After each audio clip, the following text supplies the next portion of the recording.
సుందరి పెళ్లిలో చింతామణిని కాపాడిన మీనా తప్పు తెలుసుకొని మీనాని క్షమాపణ అడిగిన చింతామణి. హలో ఫ్రెండ్స్, మీ ఫేవరెట్ సీరియల్ గుండె నిండా గుడిగంటల్లో రాబోయే కథలో ఏం జరగబోతుందో ముందుగానే మీరు తెలుసుకోవాలనుకుంటే తప్పకుండా మా ఛానల్ని సబ్స్క్రైబ్ చేసుకొని పక్కనే ఉన్న గంట సింబలపై ఆలని క్లిక్ చేయండి. అప్పుడే గుండె నిండా గుడిగంటల్లో ఏం జరగబోతుందో అందరికన్నా ముందుగా మీరు తెలుసుకోవచ్చు.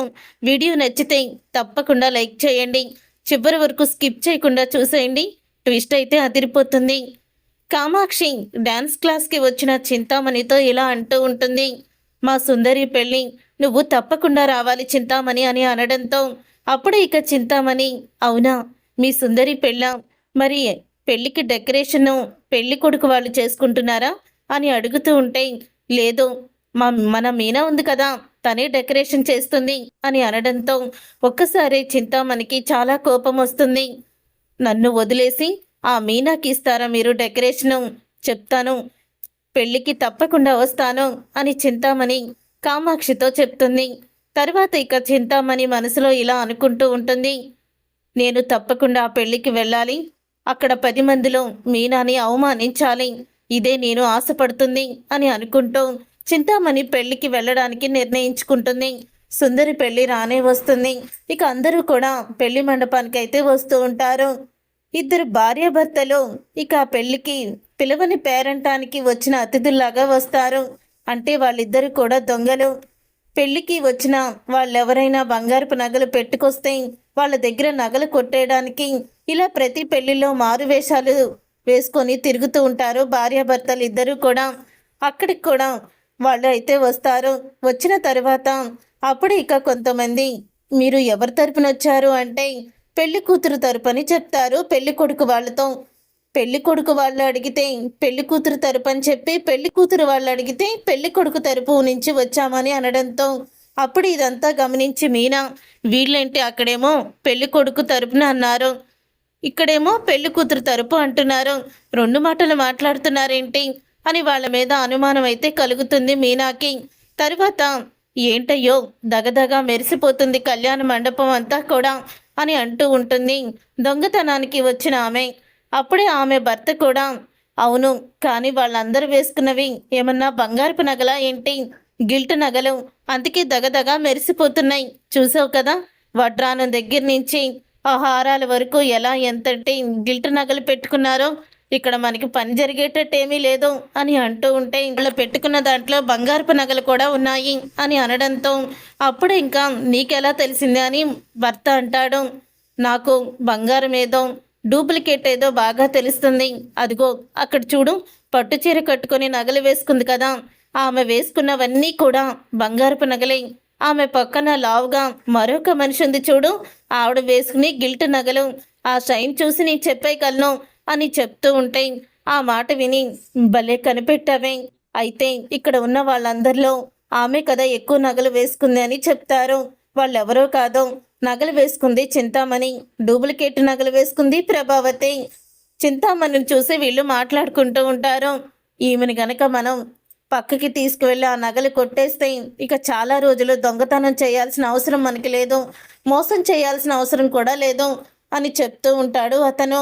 ఆమె గురించి నేను పూర్తిగా ఇన్ఫర్మేషన్ తీసుకొస్తానులే, నువ్వు ఆగు, 5 నిమిషాల్లో మొత్తం దాని బయోడేటా అంతా బయటికి తీస్తాను అని భార్య అంటుంది. ఆ తర్వాత ఇక భార్య అయితే చింతామణి గురించి ఇన్ఫర్మేషన్ తెలుసుకొని భర్త దగ్గరికి వస్తుంది. చూడండి, ఆమె డెకరేషన్ చేసే ఆమె దగ్గర చాలా డబ్బులు ఉంటాయి, అవన్నీ కూడా బంగారపు నగలే, ఆమె అంతటా ఆమె మన దగ్గరికి వచ్చి నగలు ఇచ్చేలాగా చేద్దాము అని అంటూ ఉంటుంది భార్య. అలా ఎలా కుదురుతుంది అని భర్త అనగానే, నేను చెప్పినట్టు ఆమె పక్కన నుంచొని చెప్పండి చాలు అని ఇద్దరు వెళ్ళి చింతామణికి పక్కనే నుంచుంటారు. అప్పుడు ఇక భార్య అయితే అంటూ ఉంటుంది, ఏమండి మన వియ్యంకుల వారు ఫోన్ చేశారు, డెకరేషను ఎలా చెయ్యాలి పెళ్ళికని అడుగుతున్నారు, పెళ్ళికేమో 15 రోజులే ఉంది, అవును ఈ డెకరేషన్ కూడా బాగానే చేశారు, ఈ డెకరేషన్ ఎవరు చేశారో మొత్తం అడిగి అప్పుడు మనం ఈ డెకరేషన్ చేసిన వాళ్ళని మన అమ్మాయి పెళ్ళికి కూడా డెకరేషన్ చేయమందాం, దాదాపు 25 లక్షల దాకా ఇద్దాము డెకరేషన్కి అయితే అని అతను అంటాడు. అది విని ఒకేసారి చింతామణి షాక్ అయిపోతూ ఉంటుంది. అమ్మో 25 లక్షల ఆర్డరే, ఇప్పుడు ఇక్కడికి నేను మీనాని అవమానించాలని వచ్చాను. కానీ ఇక్కడికి వచ్చిన వీళ్ళిద్దరూ కూడా మీనాకి మరొక కాంట్రాక్ట్ ఇవ్వాలనుకుంటున్నారు. ఎలాగైనా సరే వీళ్ళని మచ్చిక చేసుకొని ఆ 25 లక్షల ఆర్డర్ నేనే కొట్టేస్తాను అని చింతామణి అనుకుంటాం. సార్ మీతో కొంచెం మాట్లాడాలని చింతామణి అంటుంది. అప్పుడు ఇక ముగ్గురు కూడా బాల్కనీలోకి వెళ్తారు. వెళ్ళిన తర్వాత అప్పుడు ఇంకా చింతామణి, నేనే సార్ ఆ డెకరేషన్ చేసింది, నాకే మీరు మీ అమ్మాయి పెళ్లి డెకరేషన్ ఇవ్వండి అని అంటుంది చింతామణి. చింతామణి అలా అన్న తర్వాత అవునా సరే అయితే ఇస్తాము అని వెంటనే జేబులో చెయ్యి పెట్టుకొని భార్యాభర్తలు ఇద్దరూ కూడా కత్తులైతే బయటికి తీస్తారు. ఒక్కసారి చింతామణి షాక్ అయిపోతాం. ఏంటిదంతా అని అడుగుతూ ఉంటుంది. ఈ కత్తేంటో నీకు ఇంకా తెలీదా? నీ ఒంటి మీద నగలన్నీ కూడా తీసి ఇగో ఈ సంచిలో పెట్టు, లేకపోతే నీ ప్రాణాలు తీసేస్తాము అని అనడంతో అప్పుడే చింతామణి, నేనెవరో తెలుసా, నన్నే బెదిరిస్తావా, నిన్ను వదిలిపెట్టను అని చెప్తూ ఉంటుంది చింతామణి.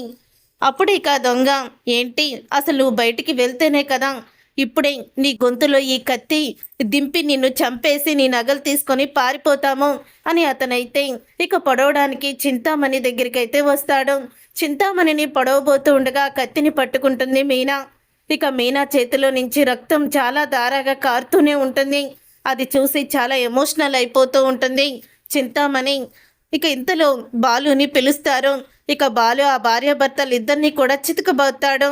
ఇక చింతామణి మీనాని చూసి చాలా గర్వపడుతుంది. మీనాతో ఇలా అంటూ ఉంటుంది చింతామణి, మీనా చేతికి రక్తం వస్తుంది అని. వెంటనే తన దగ్గరున్న కర్చీపుని తీసి కడుతుంది.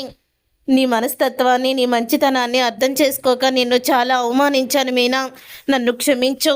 ఈరోజు నువ్వే గనక లేకపోతే నేను ప్రాణాలతో ఉండేదాన్ని కాదు, నన్ను క్షమించు, నేను చాలా పెద్ద తప్పు చేశాను నీ విషయంలో అంటూ క్షమాపణ అడుగుతుంది చింతామణి.